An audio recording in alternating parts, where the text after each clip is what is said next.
Hello guys, I am Lalit Agarwal. Welcome to all on your own coding channel Codetricks made by you, made for you. So let's now start today's lead code problem. आज के lead code की problem क्या बोल रही है?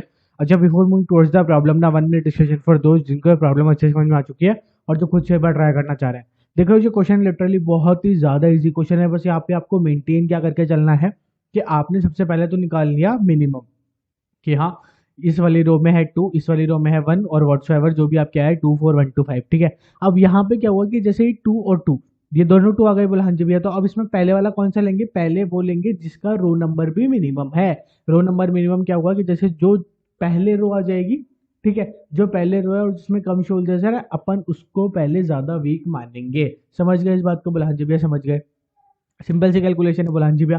तो अपने को जो सॉर्टिंग परफॉर्म करनी है, सॉर्टिंग मतलब नॉर्मली बड़े आराम से आप काउंट तो कर ही सकते हो। काउंट में तो कुछ इफ और बट है ही नहीं। काउंट का कोई और फॉर्मूला भी नहीं हो सकता। काउंट तो अपने को करना ही पड़ेगा।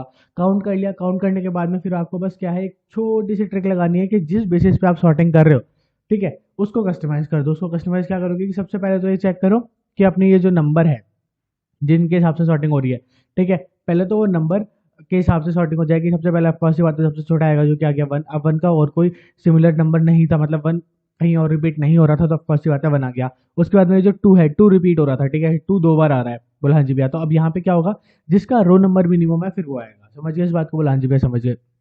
इतना सा मेंटेन करके चलना है और लास्ट में फिर बस वही आपको रिटर्न करा देना है। इसने बोला है कि के वीकेस्ट रोज को रिटर्न करवाओ, तो के वीकेस्ट रोज का इंडेक्स नंबर आपको रिटर्न करवा देना है। ठीक है, अच्छा अब इसको जिसको क्वेश्चन ही समझ में अच्छे से नहीं आया उनको टेंशन लेने की कोई जरूरत नहीं है। सबसे पहले तो अपन बड़ा आराम से समझने वाले हैं कि क्वेश्चन कहने का चाह रहा है, उसके बाद में इसकी अप्रोच बिल्ड करेंगे and then finally will move towards its implementation. तो कुछ समझाए पे क्वेश्चन कहने का चाह रहा था। देख क्वेश्चन में ना अपने को कुछ रूल्स गिवन है, ठीक है, एक मैट्रिक्स गिवन है बेसिकली। अब इसने भी बोला है कि देखो फर्स्ट रो में काउंट कर लो नंबर ऑफ वंस कितने हैं, बोला 2 है, ठीक है। इसमें काउंट कर लो नंबर ऑफ वंस कितने हैं, बोला 4 है। इसमें काउंट कर लो, बोला 1 है। इसमें काउंट कर लो, बोला 2 है। इसमें काउंट कर लो, बोला 5 है। काउंट कर लिए, बोला हाँ जी भैया कर लिए, कोई दिक्कत वाली बात नहीं हुई, कहीं पे भी कोई दिक्कत नहीं है। बोला ठीक है। अब सबसे पहले मुझे ये बताओ कि सबसे कम नंबर ऑफ वंस किस में है, बोला इसमें। तो बोले ये सबसे क्या हो गई, वीकेस्ट रो हो गई। अब यहाँ पे अगर अपन एग्जैक्ट क्वेश्चन की वर्डिंग्स पे जाएंगे तो वो ये बोल रहे हैं कि यहाँ पे जो 1 है ना वो रिप्रेजेंट कर रहा है शोल्जर्स को। तो इस रो में कितने शोल्जर्स प्रेजेंट है, तो ऑफकोर्स ही बात है 1 शोल्जर जहाँ पे प्रेजेंट है वो कंपैरेटिवली लो अपनी या फिर अपनी वीक रो हो गई। ठीक है, सिंपल सी बात है। बोला हाँ जी भैया सिंपल सी बात है, कोई दिक्कत वाली बात नहीं है। अब उसके बाद में क्या हुआ, जो जहाँ पे 2 नंबर ऑफ शोल्डर्स प्रेजेंट है ना, ऐसी 2 रोज है। तो अब बताओ इन दोनों में वीक वाली कौन सी होगी? इन दोनों में वीक वाली वो होगी जो कि पहले आई है। ठीक है, हाँ, ये रो नंबर 0 है, ये पहले आई थी, हाँ, तो ये कंपैरेटिवली वीक होगी। तो ये सेकंड नंबर पे आएगी, ये फर्स्ट नंबर पे है, ये थर्ड नंबर पे है। तो ये सबसे ज्यादा वीक है, ये उससे थोड़ी कम वीक है, ये फिर उससे थोड़ी कम वीक है। फिर उसके बाद में 2 के बाद में कौन सा आया, 4 आया, तो बोला ठीक है ये उससे कम वीक है। और 5 आया, ये सबसे स्ट्रांग है। समझ गए इस बात को? बोला हाँ जी भाई समझ गए, इसमें कोई दिक्कत वाली बात नहीं है। अब वो क्वेश्चन क्या वो पूछना क्या चाह रहा है, वो ये पूछना चाह रहा है कि मुझे के नंबर ऑफ वीकेस्ट रोज लास्ट में रिटर्न करवा दो। बोला ठीक है। तो के नंबर ऑफ वीकेस्ट रोज कौन सी हुई?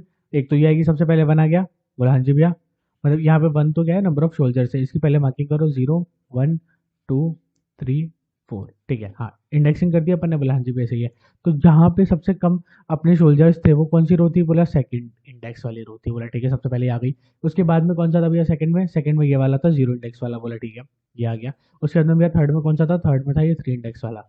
सही है, समझ में आ गया। आई होप आपको क्वेश्चन अच्छे से समझ में आ गया होगा।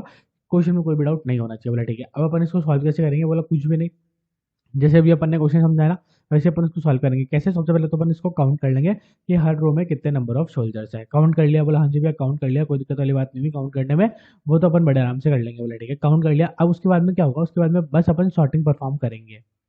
ठीक है, अब यहाँ पे सॉर्टिंग परफॉर्म करते वक्त ना अपन एक काम और करते हैं कि इसके साथ में इसका इंडेक्स नंबर भी दे देते हैं। बोला ठीक है।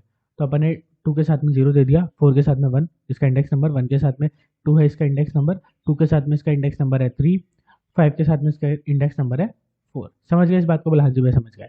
ठीक है, अब अपन सॉर्टिंग करते वक्त एक कस्टम सॉर्टिंग का फंक्शन बना लेंगे जो कि क्या कर रहा होगा, जो कि सबसे पहले तो देखेगा कि भैया इनमें से मेरा सबसे छोटा नंबर निकालो। बोला ठीक है, सबसे छोटा नंबर आ गया 1। ठीक है, 1 आ गया। अब बताओ 1 के साथ में और भी कुछ प्रेजेंट है क्या, मतलब आई मीन 1 के 2 1 प्रेजेंट है क्या? बोला नहीं है भैया। तो कौन सी बात है, सबसे छोटा नंबर कौन सा हो गया, 1 हो गया। उसके बाद में फिर क्या हुआ, 1 को हटा दो। ठीक है, 1 को हटा दिया। फिर उसके बाद में भैया अब सबसे छोटा नंबर निकालो, तो अब आया 2। ठीक है, इसमें कोई डाउट नहीं है? बोला नहीं है। अब जो 2 है वो 2 2 बार था।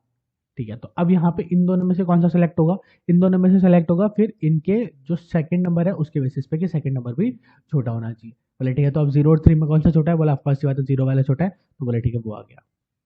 समझ गए। हाँ, फिर उसके बाद में ये वाला आ गया। बोले ठीक है, समझ गए, बोला हाँ जी भैया। उसके बाद में 4 वाला आ गया और उसके बाद में 5 वाला आ गया। ठीक है, अब इसके रेस्पेक्ट में अपने को ये तो चाहिए नहीं था कि नंबर ऑफ सोल्जर्स कितने प्रेजेंट है, अपने को चाहिए था कि कौन सी रो वाला प्रेजेंट है। बोला ठीक है, तो सबसे पहले जो 3 के साथ आया था, 3 के साथ तो अपन ने आंसर में क्या लिया थे, 3 के साथ मतलब 1 के साथ में अपना आंसर में था 2, सॉरी, हाँ 2 आ गया था।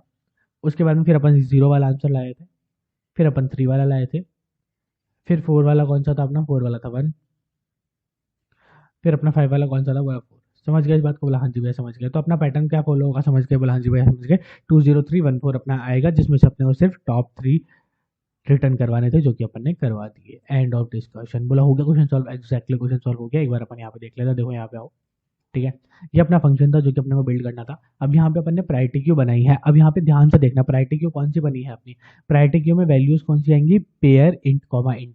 ठीक है, अब अपन ने पेयर क्यू बनाया, ये आप समझ चुके होंगे कि अपने को 2 वैल्यूज को स्टोर कराना था। बोले ठीक है, पेयर बना लिया। फिर vector pair int comma int, ये इसकी सिंटेक्सिंग है, इसमें कोई डाउट होना ही नहीं चाहिए। अब यहाँ पे अपने क्या हुआ, यहाँ पे अपन एक कस्टम फंक्शन पास कर सकते हैं। जब भी अपने को मिनिमम प्रायोरिटी क्यों चाहिए होती है, तो अपन यहाँ पे ग्रेटर इंट पास करते हैं। बोला हाँ जी भैया, तो ग्रेटर इंट क्या है, ग्रेटर इंट एक इनबिल्ड फंक्शन है, तो अपन वो पास कर देते हैं जिससे अपने को मिनिमम प्रायोरिटी क्यों बन जाती है। अब यहाँ पे अपन ने क्या किया, खुद का एक फंक्शन पास ऑन गया है कंपेयर बना के। तो कंपेयर में अब क्या होगा, इस बात को ध्यान से समझ लो। कंपेयर वही है अपना कि ये है अपना कस्टम फंक्शन। कस्टम फंक्शन में देखो यहाँ पे अपन गए, तो यहाँ पे क्या, कंपेयर नाम की क्लास अपन ने डिक्लेयर करी थी। बोला ठीक है, कंपेयर नाम की क्लास डिक्लेयर करी, उसके अंदर अपन ने फंक्शन में क्या बनाया है कि अपना ये जो फंक्शन है वो 2 पेयर्स को लेगा, इंट कॉमा इंट और इंट कॉमा इंट, उन दोनों पेयर्स के डेटा टाइप्स होंगे। बोला ठीक है, अब इन दोनों पेयर्स में सबसे पहले तो जो फर्स्ट वैल्यू है पहले वो चेक होगी। फर्स्ट वैल्यू क्या थी अपनी, फर्स्ट वैल्यू थी अपनी ये। बोला ठीक है, सबसे पहले तो ये चेक होगी। अब किसी भी पॉइंट ऑफ टाइम पे अगर ये जो दोनों वैल्यूज है वो इक्वल निकल जाती है, ठीक है, किसी भी पॉइंट ऑफ टाइम पे अगर ये दोनों वैल्यूज इक्वल निकल जाती है, तो इनकी सेकंड वैल्यू चेक होगी, और नहीं तो खाली फर्स्ट वैल्यू के हिसाब से सॉर्टिंग हो जाएगी। समझ गया इस पॉइंट को, बोला हाँ जी भैया समझ गया, इसमें कोई दिक्कत वाली बात नहीं है। ये अपना कस्टम फंक्शन अपन ने बना दिया। उसके बाद में तो कुछ भी नहीं है, फोर का लूप अपन स्टार्ट किया। ठीक है, फोर का लूप जब हमने स्टार्ट किया, तो अपन ने क्या बोला सबसे पहले कि सबसे पहले तो इसकी सारी की सारी रोज के ऊपर अपने इटरेट करना है। ठीक है, तो आई इक्वल्स टू 0 से अपन कहाँ गए, मैट्रिक्स के साइज तक। बोला ठीक है, कोई दिक्कत वाली बात नहीं है। फिर अपन ने हर पॉइंट ऑफ टाइम पे एक काउंटर नाम का वेरिएबल था जो कि 0 से इनिशियलाइज किया। बोला ठीक है, फिर अपन इसके हर एक रो के सारे कॉलम्स पे जाएंगे और सारे के सारे शोल्डर्स को काउंट कर लेंगे उस कॉलम के। बोला ठीक है, सारे के सारे शोल्डर्स काउंट कर लिए और उसको कहाँ पुश करवा दिया, प्रायोरिटी क्यू में। कोई दिक्कत वाली बात नहीं होनी चाहिए, बस क्लास की प्रायोरिटी क्यू में अपन पुश कराते गए। तो यहाँ पे क्या हुआ, सारे के सारे अपन ने शोल्डर्स को काउंट करा और शोल्डर्स को प्रायोरिटी क्यू में पुश करा दिया, तो अपना ये बन चुका है 20314। उसके बाद नंबर से अपने को रिटर्न क्या कराना था, रिटर्न कराना था अपने को सिर्फ टॉप की 3 वैल्यूज। तो अपन ने क्या किया, वेक्टर ऑफ इंट आंसर बनाया, क्योंकि अपने को वेक्टर में आंसर को रिटर्न करवाना है। उसके बाद में 4 का लूप अपन ने चलाया, कहाँ तक चलाया, जहाँ जितने अपने को आंसर रिटर्न कराने थे। बोला 3 कराने थे। बोला ठीक है, 3 तक अपन ने इसको चलाया है। और अपन ने क्या बोला है, एक पेयर, मतलब एक अपन ने पेयर बनाया इंट कॉमा इंट का टेम्परेरी वेरिएबल, जिसमें अपन ने प्रायोरिटी क्यू के टॉप को ले लिया। प्रायोरिटी क्यू के टॉप में क्या था, प्रायोरिटी क्यू के टॉप में था 2 कॉमा सॉरी 1,2। समझ गए इस बात को, बोला हाँ जी भैया 1,2 था इसके अंदर। हाँ, अपने को अब उसके अंदर अपने आंसर के अंदर पुश क्या करना था, इसकी सेकंड वैल्यू, तो अपन ने उसकी सेकंड वैल्यू को पुश कर दिया और प्रायोरिटी क्यू को पॉप आउट कर दिया। ठीक है, हाँ जी भैया पॉप आउट कर दिया, कोई दिक्कत वाली बात नहीं। अपने आंसर में क्या आ चुका है, 2 आ चुका है। उसके बाद में फिर अपने पास क्या था दोबारा, अब अपने टॉप में क्या आ चुका है, अब अपने टॉप में आ चुका है 2,0। वापस अपन क्या करेंगे, इसकी सेकंड वैल्यू ले लेंगे जो कि है 0 और इसको पॉप करा देंगे। ठीक है, समझ गए इस बात को, बोला हाँ जी भैया समझ गए। लास्ट में अपन क्या करेंगे, आंसर को रिटर्न करा देंगे। आई होप आपको अच्छे समझ में आ गया होगा। क्वेश्चन बिल्कुल भी टिपिकल नहीं था, बस यहाँ पे अपने को एक कस्टम सॉर्टिंग फंक्शन बनाना था।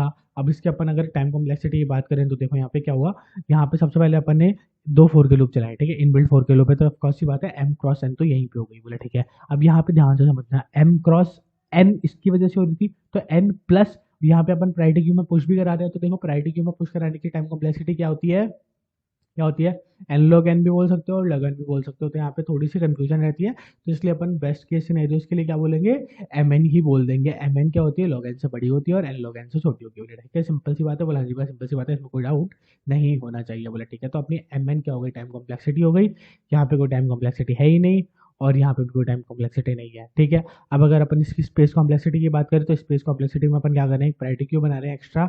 हाँ जी भैया, जिसकी साइज क्या होगी, जिसकी साइज होगी अपनी मैट्रिक्स की साइज के बराबर, तो ऑफ एम अपनी क्या हो गई, स्पेस कॉम्प्लेक्सिटी। आई होप आपको अच्छे समझ में आ गया होगा। फिर भी कोई भी डाउट है तो comment box is all yours and we are there for you. Thank you, thanks for watching.